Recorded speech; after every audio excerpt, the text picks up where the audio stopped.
Astrology एक divine या दैवी विद्या है। पिछले लेक्चर में हमने दशा अंतरदशा का सब्जेक्ट स्टार्ट किया है, तो उसी सब्जेक्ट को और आगे बढ़ाते हुए आज दशा अंतरदशा के बारे में और चीज़ें बताते हैं आपको।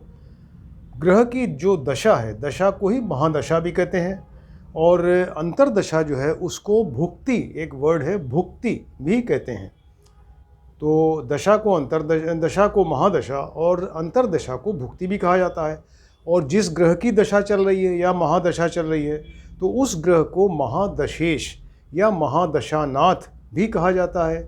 और इसके अलावा जिसकी अंतरदशा चल रही है, जिस ग्रह की अंतरदशा है, उसको अंतरदशेश या अंतरदशानाथ या भुक्तिनाथ भी कहते हैं। ये टर्म्स आपको बताएं क्योंकि ये टर्म्स बार बार आते जाएंगे इसमें दशा अंतरदशा में। तो कोई भी ग्रह जैसे तीन तरह से मेनली अपना फल देता है। वो जिस जगह का स्वामी है वहाँ का फल देगा, राइट। कुंडली में जिस जगह का स्वामी है, जिस स्थान का स्वामी है वहाँ का फल देगा, जहाँ बैठा है वहाँ का फल देगा, और जिस जगह उसकी दृष्टि है, जहाँ जहाँ दृष्टि है, उन भावों का भी फल देगा। तो ग्रह जो है तीन तरह से अपना मेनली अपना फल देते हैं। तो उसी तरह से जो महादशेश या महादशानाथ और अंतरदशेश या अंतरदशानाथ हैं, ये भी अपना फल देंगे। जहाँ के स्वामी हैं, जहाँ बैठे हैं और जहाँ जहाँ दृष्टि दे रहे हैं, उनका फल वो देंगे। तो ये आपको ध्यान में रखना है कि वो तीन तरह से अपना फल देते हैं। अब जो फल है इसका महादशा और अंतरदशा का, ये कई बातों पे डिपेंड करता है। महादशा अंतरदशा का फल जो है कई बातों पे डिपेंड करता है। अब जैसे ये पहला नंबर है, ग्रहों का आपसी संबंध क्या है। यानी महादशानाथ जो है ग्रह है जिसकी दशा चल रही है, तो उसका बाकी ग्रहों से क्या संबंध है और अंतरदशानाथ से क्या संबंध है, उस पे उसका फल डिपेंड करेगा। तो ये जो ग्रहों का आपसी संबंध है ये कई तरह का होता है। तो पहला जैसे ये है, पहला राशि परिवर्तन। राशि परिवर्तन का मतलब है कि एक ग्रह दूसरे की राशि में बैठ जाए, दूसरा ग्रह पहले की राशि में बैठ जाए। अब जैसे फॉर एग्जांपल सूर्य जो है वो मंगल की राशि में बैठ जाए। सूर्य ग्रह जो है वो मंगल की राशि, दो राशियाँ हैं, 1 नंबर 8 नंबर। तो मान लीजिए कि सूर्य जो है वो मेष राशि में बैठ गया, यानी सूर्य मंगल की राशि में बैठ गया, और मंगल सूर्य की राशि 5 नंबर में बैठ गया सिंह राशि में। तो क्या हुआ, राशि परिवर्तन हो गया। तो ऐसा ग्रह जो है अच्छा फल देगा जिनमें आपस में संबंध हो गया। सेकंड नंबर है दृष्टि परिवर्तन, यानी दो ग्रह जो है आपस में एक दूसरे को दृष्टि डालें। जैसे एक लग्न में बैठा, दूसरा सप्तम में बैठ गया, तो यहाँ से डायरेक्ट दृष्टि इसकी यहाँ पर है और इस ग्रह की दृष्टि यहाँ पर है। तो इस तरीके से दृष्टि परिवर्तन उसको कहा जाता है कि आपस में एक दूसरे को दृष्टि दे रहे हैं। तीसरा नंबर है सहावस्थान। सहावस्थान का मतलब है कि दो ग्रह एक ही भाव में, एक ही राशि में बैठ जाएं, एक साथ बैठ जाएं दोनों ग्रह, तो उनमें आपस में संबंध होगा।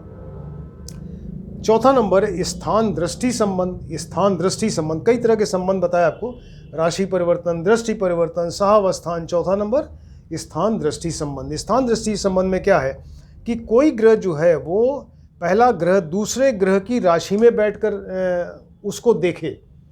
एक ग्रह दूसरे ग्रह को उसकी राशि में बैठकर देखे, लेकिन दूसरे ग्रह की दृष्टि पहले ग्रह पे न हो। फिर से बोलता हूँ कि एक ग्रह दूसरे ग्रह की राशि में बैठकर उसको देखे, दूसरे को देखे, लेकिन दूसरे ग्रह की दृष्टि पहले ग्रह पे न हो। तो इस बात को समझाने के लिए कि एग्जाम्पल बहुत ज़रूरी है, क्योंकि ये थोड़ा कंफ्यूजिंग है क्या बोल रहे हैं। मान लीजिए कि मेष लग्न है, मेष लग्न की ये कुंडली आपके सामने है। इस मेष लग्न की कुंडली में ये 2 नंबर राशि यहाँ पर है, इसमें मंगल बैठा हुआ है। क्लियर, मान लीजिए यहाँ मंगल बैठे हैं। अब मंगल जो है वो शुक्र की राशि में, देखिए मंगल शुक्र यहाँ बैठे हुए हैं 9th हाउस में। तो मंगल शुक्र की राशि में बैठे हैं। शुक्र की राशि क्या है, 2 नंबर और 7 नंबर। तो शुक्र की राशि में मंगल बैठ गए, और मंगल की दृष्टि 3 आपको बताई थी, 4 नंबर, 4, 7 और 8 होती है। तो अब यहाँ से गिनिए 1, 2, 3, 4, 5, 6, 7, 8, यानी मंगल की 8वीं दृष्टि शुक्र पे पड़ रही है। लेकिन शुक्र की एक ही दृष्टि होती है 7 नंबर। तो यहाँ से गिनिए 1, 2, 3, 4, 5, 6, 7, यानी शुक्र की दृष्टि मंगल पे नहीं है, लेकिन मंगल की दृष्टि शुक्र पर है। और मंगल शुक्र की राशि में बैठकर शुक्र को देख रहा है, लेकिन शुक्र की दृष्टि मंगल पर नहीं है। तो इसको कहते हैं स्थान दृष्टि संबंध। अब एक पांचवें तरह के भी संबंध होते हैं जिसको जो धर्म पे आधारित होते हैं। तो ये तीन तरह के होते हैं। एक है सधर्म, विरुद्ध धर्म और फलानुगुणता। तो सधर्म का मतलब होता है दो ग्रह जब एक ही धर्म के हों, यानी दोनों केंद्रेश हों, उनमें आपस में संबंध हो, दोनों त्रिकोणेश हों, दोनों त्रिसडायस हों, है ना, इस तरह से। विरुद्ध धर्म का मतलब कि जो अपोजिट धर्म के हों, एक केंद्रेश है तो दूसरा त्रिसडायश यानी 3 6 11 का स्वामी। एक मान लीजिए कि त्रिकोणेश है तो दूसरा त्रिकेश है यानी 6 8 12 का स्वामी है। तो ये विरुद्ध धर्म वाले हो गए। और फलानुगुणता का मतलब ये है कि दोनों में आपस में समीपता हो, यानी निकटता हो, करीब करीब एक से हो, करीब करीब एक से हो। मतलब दो ग्रह हैं तो एक जो शुभ है दूसरा अशुभ है, क्लियर, एक शुभ है दूसरा अशुभ है, तो वो दो ग्रह जो है वो आपस में उनमें संबंध है, तो वो एक न तो बिल्कुल शुभ फल दे पा रहे हैं ना अशुभ फल दे पा रहे हैं, बल्कि वो एक मिक्स टाइप का, कुछ शुभ और कुछ अशुभ, यानी एक मिक्स टाइप का फल देंगे, उसको कहते हैं फलानुगुणता। तो इस तरह से आपने देखा कि ग्रहों का आपसी संबंध जो है 5 तरह का होता है। राशि परिवर्तन, दृष्टि परिवर्तन, सहावस्थान, स्थान दृष्टि संबंध और धार्मिक संबंध। धार्मिक संबंध में 3 तरह के हैं, सधर्म, विरुद्ध धर्म और फलानुगुणता। तो ये ग्रहों के आपसी संबंध पे उनका फल डिपेंड करेगा। अब जो पहला तो हुआ ग्रहों का आपसी संबंध, इस पे महादशा और अंतरदशा का फल डिपेंड कर रहा है। सेकंड नंबर आपको देखना है कि ग्रह योग कारक है क्या। अगर ग्रह उस कुंडली में योग कारक माने बहुत ही बढ़िया फल देने वाला, अगर योग कारक है तो वो डेफिनेटली बहुत अच्छा फल देने वाला है।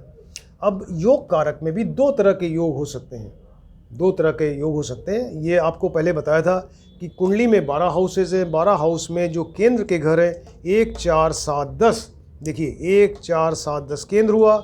और अगर त्रिकोण देखेंगे तो 1 5 9 एक ही त्रिकोण बन रहा है, ट्रायंगल बन रहा है, तो 1 नंबर दोनों में कॉमन है। तो केंद्र और त्रिकोण 2 तरह के ये भाव बन रहे हैं। तो जब आपस में किसी कुंडली में केंद्र में और त्रिकोण में संबंध होगा, यानी केंद्र के स्वामी त्रिकोण के स्वामी में आपस में संबंध होगा, तो वो योग कारक हो जाएंगे। योग कारक का मतलब बहुत ही बढ़िया फल देने वाले होंगे। केंद्र स्थान 1 4 7 10 को विष्णु स्थान कहते हैं, और 1 5 9 जो त्रिकोण स्थान होता है उसको लक्ष्मी स्थान कहते हैं। तो जिस व्यक्ति की कुंडली में केंद्र और त्रिकोण दोनों में संबंध होगा, यानी उसको विष्णु और लक्ष्मी दोनों का अनुग्रह या उनका आशीर्वाद प्राप्त होगा। और ऐसे योग को लक्ष्मी नारायण योग कहा जाता है। लक्ष्मी नारायण योग, तो वो योग बहुत बढ़िया माना जाता है। वो ऐसा ग्रह जो है वो योग कारक, मतलब 2 ग्रह मिल के बनाएंगे तो उसको योग कारक कहेंगे। अच्छा, अब आप देखिए कि 12 राशियां हैं ब्रह्मांड में, 12 राशियां आपको बताया, तो 12 तरह की लग्न भी बन सकती है। लग्न का मतलब ये एसेंडेंट जो फर्स्ट हाउस में राशि बैठेगी वही लग्न हो जाएगी। तो 1 नंबर से 12 नंबर का कोई भी नंबर आ सकता है, तो 12 लग्न बनेंगी। उन 12 लग्नों में 6 लग्न ऐसी होती हैं जिसमें एक ही ग्रह जो है वो केंद्रेश भी होगा और त्रिकोणेश भी होगा। यानी एक ही ग्रह वो केंद्र का भी स्वामी होगा और त्रिकोण का भी स्वामी होगा। यहाँ पे देखिए 2 ग्रह थे, केंद्र और केंद्रेश और त्रिकोणेश में संबंध था। यहाँ पर एक ही ग्रह 6 लग्न ऐसी है जिसमें एक ही ग्रह ऐसा होगा जो केंद्रेश भी होगा और त्रिकोणेश भी होगा। ऐसी 6 लग्नें क्या क्या हैं देखते हैं। तो 6 लग्नों में ये जगह की शॉर्टेज की वजह से हमने एक कुंडली में 2-2 लग्न बनाई है। आप इसको देखें कि एक लग्न जो है वो एनसर्किल्ड है, जिसमें सर्किल में है, दूसरी वैसे ही डायरेक्ट लिखी हुई है। तो ब्रख लग्न एक ऐसी लग्न है, ब्रख लग्न। ब्रख लग्न में शनि जो है वो योग कारक होता है। तो ब्रख लग्न में अगर आप यहाँ से गिने तो 1 2 3 4, अगर 2 नंबर से गिने 2 3 4 5 6 7 8 9 10 और 11, तो शनि की 2 राशियां हैं, 10 नंबर और 11 नंबर।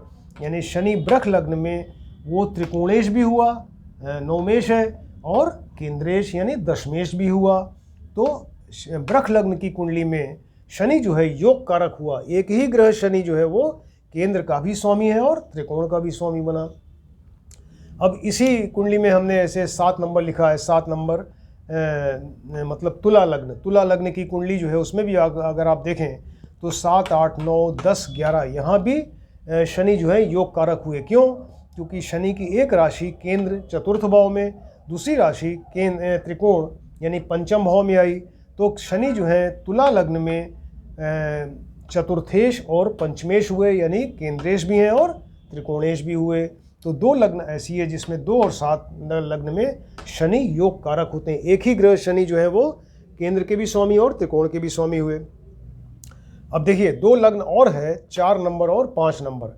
4 नंबर मतलब कर्क लग्न हुई। तो कर्क लग्न में अगर आप देखें तो 4, 5, 6, 7, 8 मंगल की राशि, 8, 9, 10, 11, 12, 1 यानी मंगल की 2 राशियां, एक राशि त्रिकोण पंचम भाव में, दूसरी केंद्र दशम भाव में है। यानी मंगल एक ही ग्रह है लेकिन उसकी 2 राशियां, एक त्रिकोण में दूसरा केंद्र में है, इसलिए मंगल यहाँ क्या हुआ, योग कारक हो गया। इसी कुंडली में देखिए, इसी कुंडली में 5 नंबर लग्न है, सिंह लग्न। 5 नंबर अगर आप गिने तो 5, 6, 7, 8 मंगल की एक राशि क्या हुई, चतुर्थ भाव में केंद्र में हुई। 8, 9, 10, 11, 12, 1 दूसरी राशि 1 नंबर कहाँ आई, त्रिकोण में आई, नवम भाव में। तो मंगल यहाँ भी योग कारक हुआ क्योंकि वो चतुर्थेश केंद्रेश भी हुआ और नवमेश यानी त्रिकोणेश भी हुआ। तो 4 नंबर और 5 नंबर कर्क लग्न और सिंह लग्न की कुंडली में मंगल जो है योग कारक होते हैं। सिर्फ एक ग्रह है लेकिन वो एक ही ग्रह जो है वो केंद्रेश भी है और त्रिकोणेश भी है। इसी तरह से 2 लग्न और है, 10 नंबर और 11 नंबर। तो 10 नंबर मतलब मकर लग्न, 11 मतलब कुंभ लग्न। तो 10 नंबर अगर आप देखें तो 10, 11, 12, 1, 2 ये शुक्र की एक राशि पंचम में आई। 2, 3, 4, 5, 6, 7 1, 2, 7 नंबर राशि तुला राशि कहाँ आई, दशम में आई। तो मकर लग्न की कुंडली में शुक्र जो है योग कारक हुए क्योंकि उनकी एक राशि जो है वो पंचम में आई, दूसरी दशम में आई। यानी वो शुक्र जो है वो त्रिकोणेश भी हुए और केंद्रेश भी हो गए। कुंभ लग्न की कुंडली में देखिए 11, 12, 1, 2 शुक्र की एक राशि यहाँ दशम में आई। 3, 4, 5, 6, 7 नंबर। तो यहाँ भी शनि योग कारक हुए, शुक्र योग कारक हुए। क्यों? क्योंकि वो दशमें चतुर्थेश भी हुए और नवमेश भी हुए। एक राशि इनकी चतुर्थ भाव में, दूसरी नवम भाव में हुई। तो मकर और कुंभ लग्न की कुंडली में शनि जो है वो योग कारक होंगे, सिर्फ एक ग्रह। कर्क और सिंह लग्न की कुंडली में मंगल योग कारक होंगे और वृष और तुला लग्न की कुंडली में शनि योग कारक होंगे। इस तरह 6 लग्न ऐसी हैं जिसमें एक ही ग्रह जो है वो केंद्र का भी स्वामी बनता है और त्रिकोण का भी स्वामी बनता है। इस तरह से आपको योग कारक के बारे में बताया। अब आते हैं जो दशा और अंतरदशा का फल डिपेंड करेगा, वो ग्रह शुभ है कि अशुभ है, इस पे डिपेंड करेगा। आपको देखना पड़ेगा कुंडली में। तो शुभ का मतलब एक नैसर्गिक जो शुभ होते हैं नेचुरल रूप से, उसमें आपको बताया था गुरु, शुक्र, बुध और चंद्रमा 4 ग्रह हैं। और इसके अलावा जो है वो केंद्रेश हैं, त्रिकोणेश हैं, ये सब शुभ फल देते हैं, लेकिन वो डिपेंड करेगा कहाँ बैठे हैं। और अशुभ ग्रह जो हैं, अशुभ का मतलब कि वो जो नैसर्गिक है नेचुरल रूप से जो अशुभ है वो होते हैं बुध, शुक्र, शनि। लेकिन वो डिपेंड करेगा कि कहाँ बैठे हैं। वो अगर अच्छी जगह बैठे हैं और अच्छी राशि में है तो वो बहुत शुभ फल देंगे, लेकिन नैसर्गिक रूप से उनको अशुभ माना जाता है बुध, शुक्र और शनि। और इसके अलावा जो है वो और भी कुछ ग्रह अशुभ हो सकते हैं। अगर आप देखेंगे तो मतलब आपको देखना पड़ेगा कि ग्रह शुभ है कि अशुभ है। वो डिपेंड करेगा कि किस भाव में बैठा और किस राशि में बैठा हुआ है। क्लियर? अब इसके बाद देखेंगे कि ग्रह जो है वो बली है या निर्बल है, यानी स्ट्रांग है या वीक है, ये देखना पड़ेगा। तो ग्रह, कोई भी ग्रह बली कैसे होता है, स्ट्रांग तब होगा जबकि वेल प्लेस्ड होगा। वेल प्लेस्ड का मतलब केंद्र में बैठे, त्रिकोण में बैठे, अच्छे घरों में बैठेगा, अच्छी राशियों में बैठे। अच्छी राशि मतलब अपनी उच्च राशि, स्वराशि में बैठ जाए, मूल त्रिकोण में बैठ जाए, और शुभ ग्रह की दृष्टि हो, शुभ ग्रह साथ में बैठ जाएं, और इसके अलावा उनकी डिग्री अच्छी हो, है ना, ये सब चीज़ें अच्छी होंगी तो वो ग्रह बली स्ट्रांग माना जाएगा। निर्बल का मतलब कि ग्रह अच्छी जगह न बैठे, 3, 6, 8, 12 में बैठ जाए भाव में, और अपनी नीच राशि में बैठ जाए, शत्रु राशि में बैठ जाए, और अशुभ ग्रह की दृष्टि हो, अशुभ ग्रह साथ में बैठें, और डिग्री में बहुत कम हो या बहुत ज़्यादा हो, तो इन सब चीज़ों से वो ग्रह निर्बल हो जाएगा। तो इस तरीके से देखा आपने कि ग्रहों का आपसी संबंध योग कारक है कि नहीं, ग्रह शुभ है कि अशुभ है, ग्रह स्ट्रांग है कि वीक है, और एक पॉइंट और कि वो मारक है क्या। ग्रह जो है मारक भी होते हैं। मारक मतलब बहुत ज़्यादा मृत्यु तुल्य कष्ट या कोई भयंकर रोग देने वाले या मृत्यु तक देने वाले ग्रह को मारक कहा जाता है। तो 2 स्थान ऐसे हैं कुंडली में जिनको कि मारक स्थान कहते हैं। अब एक देखिए 7वें स्थान होता है इस कुंडली में, अगर आप देखें तो ये 7वें स्थान जो है मारक स्थान। क्यों? क्योंकि 8वां स्थान जो है आयु का स्थान है, तो 8वें का द्वादश यानी आयु की हानि करने वाला स्थान सप्तम हुआ, तो सप्तम स्थान मारक स्थान हुआ। और 8 नंबर आयु स्थान। अब भावात भावों के हिसाब से देखिए 8वें से 8वां, 1 2 3 4 5 6 7 8, तीसरा घर क्या हुआ? ये भी आयु स्थान हुआ। इसका द्वादश सेकंड स्थान ये मारक हुआ। तो सप्तम स्थान और सेकंड स्थान ये मारक स्थान हुए। क्लियर? तो मारक स्थान 2 नंबर और 7 नंबर ये मारक स्थान हुए। तो यहाँ के जो स्वामी होंगे, लॉर्ड्स होंगे, तो वो क्या होंगे? मार्केश या मारक होंगे। यहाँ पे बैठे ग्रह वो भी मारक होंगे, है ना। इस तरह से ये मारक स्थान हुए। इसके अलावा और भी तमाम ग्रह मारक होते हैं, जैसे कि अष्टमेश है, द्वादशेश है और त्रिसडाएश यानी 3 6 11 भाव के स्वामी ये भी मार्केश होते हैं। और शुभ केंद्रेश होके तो तटस्थ हो जाते हैं। शुभ ग्रह अगर केंद्रेश होगा तो तटस्थ होता, आपको बताया था। लेकिन अगर उसकी दूसरी राशि ये 6 8 12 में या 3 6 8 12 में पड़ेगी तो वो मारक हो जाएगा।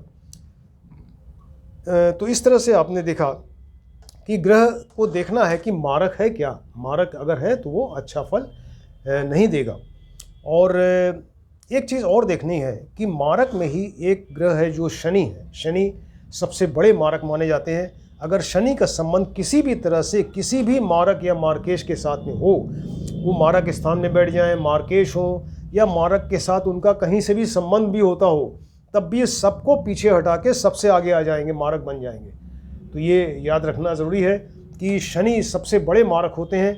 अगर कहीं से भी उनका कुछ संबंध मारक या मार्केश, मारक स्थान या मार्केश से हो रहा है, तो सबको, सारे मार्केश को पीछे हटा के वो स्वयं आगे आ जाएंगे, वो मार्केश बन जाएंगे। इस तरीके से आपको बहुत सारी चीज़ें बताई हमने। दशा अंतरदशा के जो फल हैं वो किन किन चीज़ों पे डिपेंड करती हैं। ग्रहों का आपस में क्या संबंध है, ग्रह योग कारक हैं कि नहीं, शुभ हैं कि अशुभ हैं, बली हैं कि निर्बल हैं, और ग्रह मारक है क्या। तो इन सब चीज़ों पे वो दशा और अंतरदशा का फल डिपेंड करेगा।